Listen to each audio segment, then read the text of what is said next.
Eh, las cartas en materia de seguridad están planteadas al menos por las dos principales candidatas a la presidencia de la República.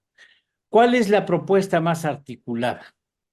Comienzan, al parecer, los ataques personales y acusaciones de campañas negras, hasta donde podemos pensar que esto es casual o provocado.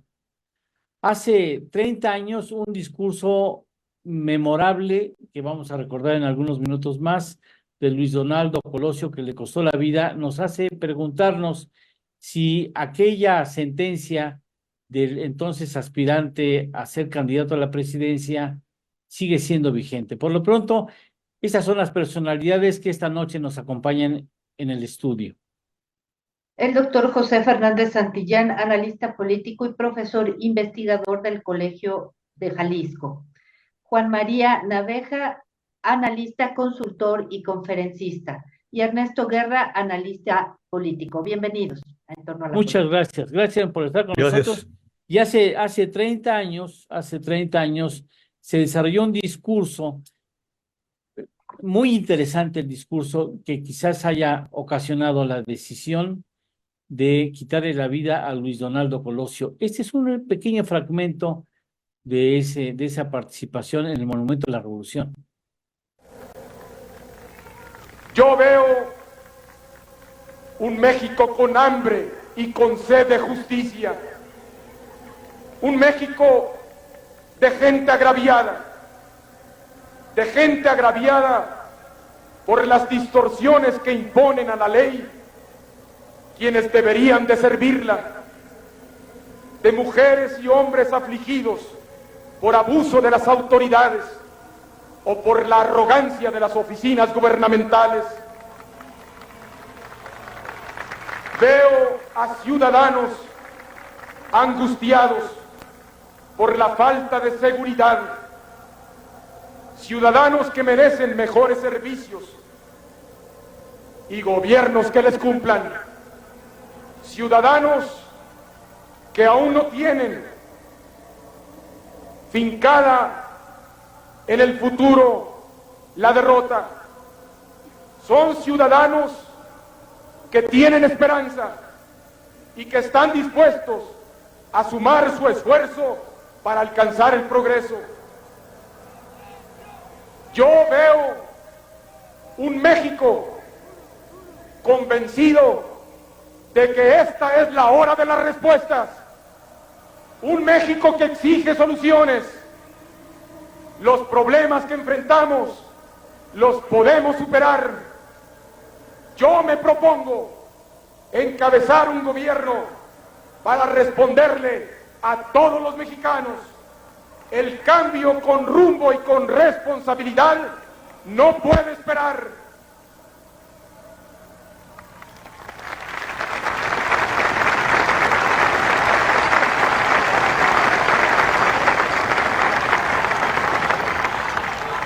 Manifiesto. Sigue siendo vigente. ¿Cuál ha cambiado México en esos 30 años, Ernesto? Bueno, es muy interesante, pero creo que hay cuestiones que aquí se señalan en aquel 1994 impresionante, donde vivimos un año políticamente convulsionado, la entrada en vigor de un tratado de libre comercio, la revuelta en Chiapas, el asunto de una sucesión que se le salió de las manos al entonces presidente de la nación. Y bueno, me parece que lo que después vimos en esta lamentable término de Luis Donaldo Colosio, pues hizo la gran diferencia y marcó seguramente un antes y después en la política mexicana. Pero el discurso sigue siendo vigente, la reforma del poder, lo que señaló ahí, me parece que hoy por hoy nos queda, nos acomoda y nos sigue incluso incomodando políticamente, un discurso también diseñado, un discurso que quedará ahí para los anales de la historia, donde tendremos que voltear a ver ese 1994, que sin duda fue un año complejo en todos los sentidos, en el tema político, evidentemente, pero también en el tema económico, social y me parece que marca un antes y un después de la política mexicana, Eduardo. Muy bien dicho, José. Podría haber sido leído hoy a mediodía y seguiría siendo vigente, ¿ah?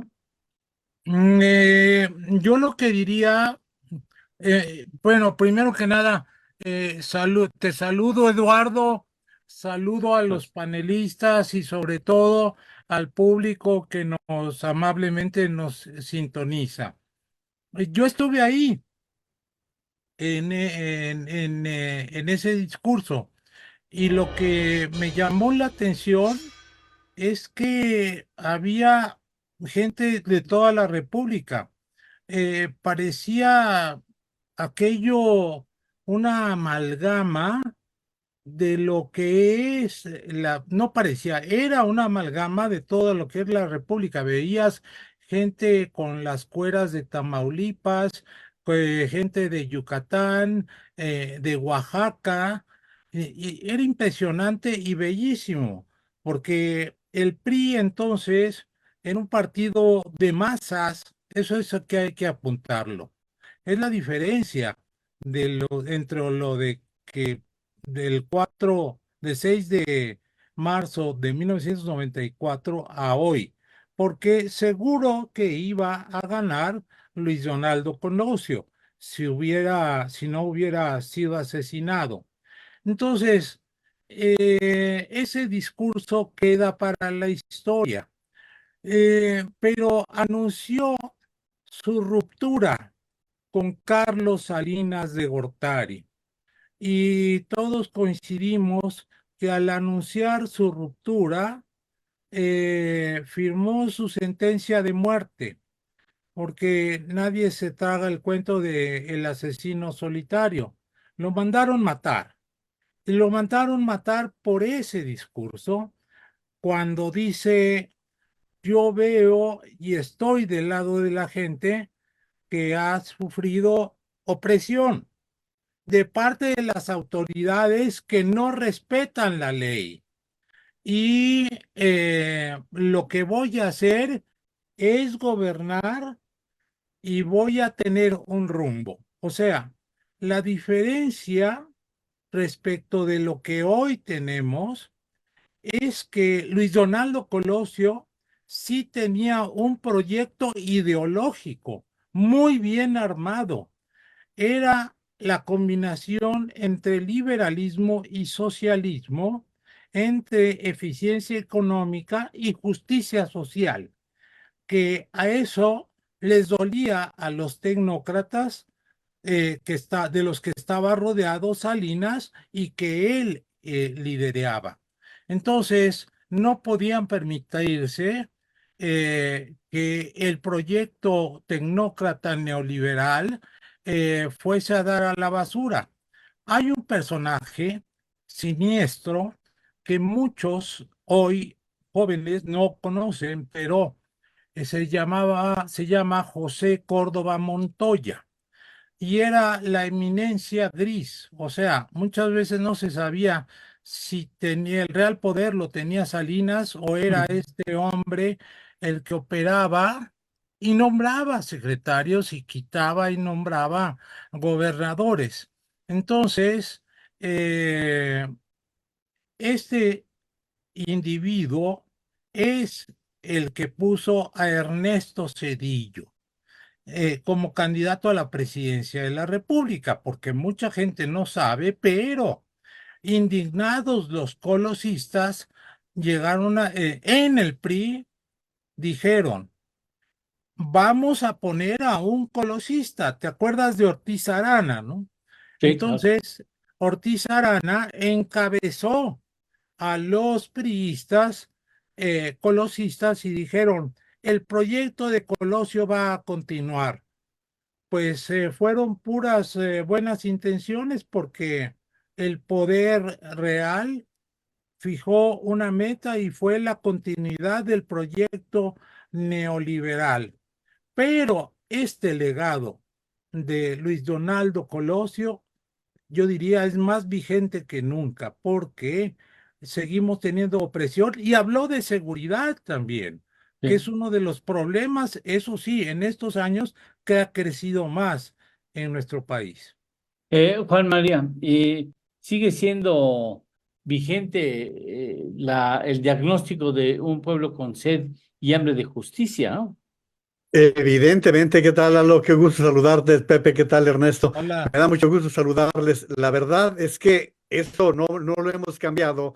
Tú eres un especialista en estos terrenos, mi querido Lalo, y sabes que el hambre y sed de justicia es una asignatura pendiente en la cual, por más que digan, pues seguimos teniendo más de 400,000 mexicanos en extrema pobreza que comen una vez al día y pues lo que eso nos habla. Y lo de la sed, bueno, pues qué tanto que la gente está comprando pipas, ¿verdad? Podemos sintetizar en la sed y luego en la justicia cuando estamos viendo una señal del presidente de la República que nos dice que durante 3 años no hubo república, que durante 3 años los tres poderes descansaron en el Ejecutivo. Pero mira, con todo el cariño y respeto que me merece Pepe, yo veo las cosas diferentes, porque tengo la convicción de que Luis Donaldo Colosio era el alumno más preparado de Salinas de Gortari. Estoy convencido de que quien más perdió con el asesinato de Salinas de Luis Donaldo Colosio fue el propio Salinas. A mí me tocó acompañar en un par de giras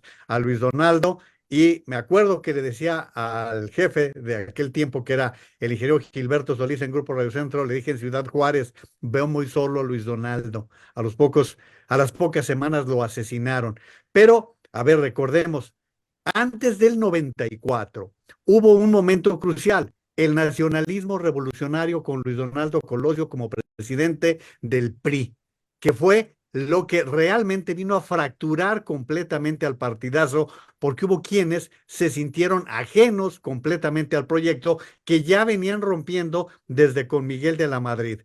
Y Salinas de Gortari vio desde aquella legislatura en la que estuvieron personajes, fíjense como quien Patricio Chirinos, Luis Donaldo Colosio, personajes que luego estuvieron en los primeros planos del gobierno de Salinas de Gortari y que conformaron el equipo de trabajo de Luis Donaldo Colosio en 1994.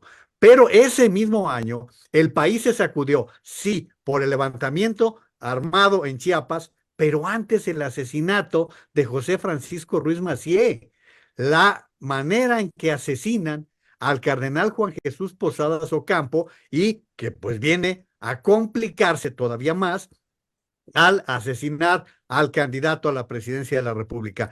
Tiene razón Pepe, de entre lo más perverso que hay en el mundo se llama José María Córdoba Montoya, no cabe la menor duda.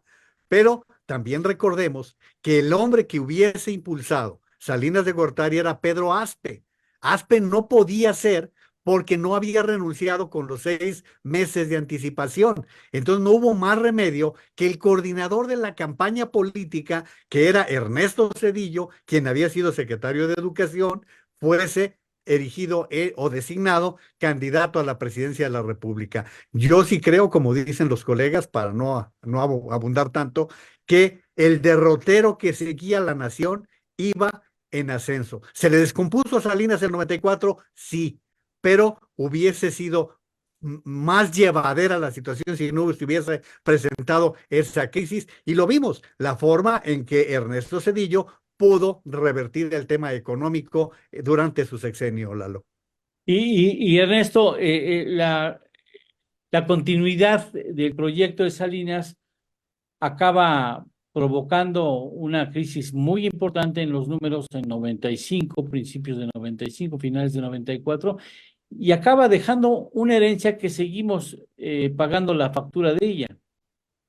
Sin duda, sin duda. Me parece que hay varias cuestiones importantes. Solo pensé que iba a ser un comentario breve de 1994, pero hay muchos factores que se tendrían que distinguir, Eduardo, en ese año de una convulsión política. Por un lado, digamos, la pues carrera que sí lo hizo Carlos Salinas de Gortari en un sexenio perfectamente diseñado con una política económica bastante fuerte, definida, con, nos guste o no, esto del neoliberalismo que hoy está tan de moda en la voz del presidente López Obrador, bueno, pues tiene el origen ahí evidentemente con un toque de liberalismo social, como bien se dijo aquí.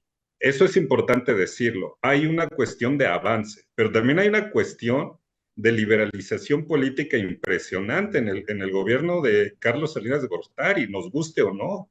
Las bases de la liberalización política las dio el presidente que en ese momento y después se volvió en el presidente innombrable en nuestro país.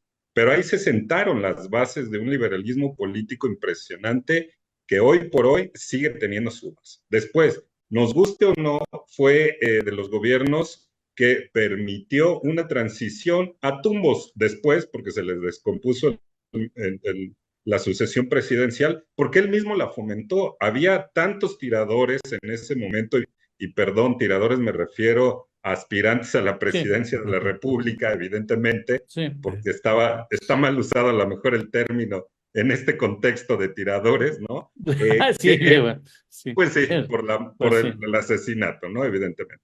Pero lo digo con todo el respeto. Había tantos tiradores políticos que él mismo fomentó que se le hizo una sucesión desbordada. Pero tenía no solo a Pedro Aspe, tenía al entonces secretario de Gobernación, tenía a Manuel Camacho, tenía a un montón de personajes que venían de esa supersecretaría que se había formado años antes, que le permitió a Salinas de Gortari llegar al poder. Entonces, eso es lo que hay que ver, hay que decir. Y luego viene la otra parte importante, el equipo, esta generación que yo sí sigo creyendo y considerando que era una generación impresionante, que lamentablemente, lo voy a decir también con todo el respeto, muere políticamente con Colosio, esa generación importante de Líbano Sáenz, de Oñate, de muchos pensadores que estaban ahí con él y que habían diseñado, Luis F. Aguilar, muchos que estaban ahí en una generación impresionante, que habían definido lo que iba a ser un gran programa de gobierno, también eso hay que decirlo. Después, bueno, supimos lo que se dio esta sucesión terrible, el berrinche de Manuel Camacho, la separación, el asunto con Chiapas, liderado allá por la revuelta del EZLN, la entrada en vigor del libre tratado de comercio, que también generó gran expectativa y que nos metía al primer mundo, para decirlo en términos económicos, ¿no? Es decir, es un gran escaparate 1994 y termina justo cuando entra el gobierno de Zedillo y genera con condiciones adversas en las cámaras de los diputados. Muy de moda ahora también esto de las mayorías calificadas y mayorías simples, y termina siendo una de las reformas más importantes a mi gusto de muchos años, y tiene que ver evidentemente con el Poder Judicial de la Federación. 1994 en el ámbito legislativo empezó con esa gran reforma que hoy por hoy nos sigue dando muchos frutos y que por cierto es una de las cosas que este gobierno de López Obrador quiere destruir con el término de la elección de jueces, ministros, magistrados. Pero así se daba 1994. Y para contestar un poco, Eduardo, tu pregunta, me parece fundamental el término de una política económica que después, con el gobierno, a la salida abrupta de Carlos Salinas de Gortari, en este terrible hecho de la muerte de Colosio, bueno, deja con alfileres ahí pendidos el tema de la economía, y recordemos aquella gran frase de ¿y por qué se las quitaron? ¿No? O sea, ¿por qué le quitan los alfileres en una economía que después pagamos los mexicanos y que creo que seguimos teniendo repercusiones hoy, a más de 30 años, el tema ahí de la cuestión económica? Pero así se dio de esta manera, Eduardo, 1994, pero para decirlo claro, se sentaron bases impresionantes, nos guste o no nos guste, y me quedo con el tema del liberalismo político, estas bases que deja Carlos Salinas de Gortari, que hoy, perdón, siguen vigentes en nuestro sistema político mexicano.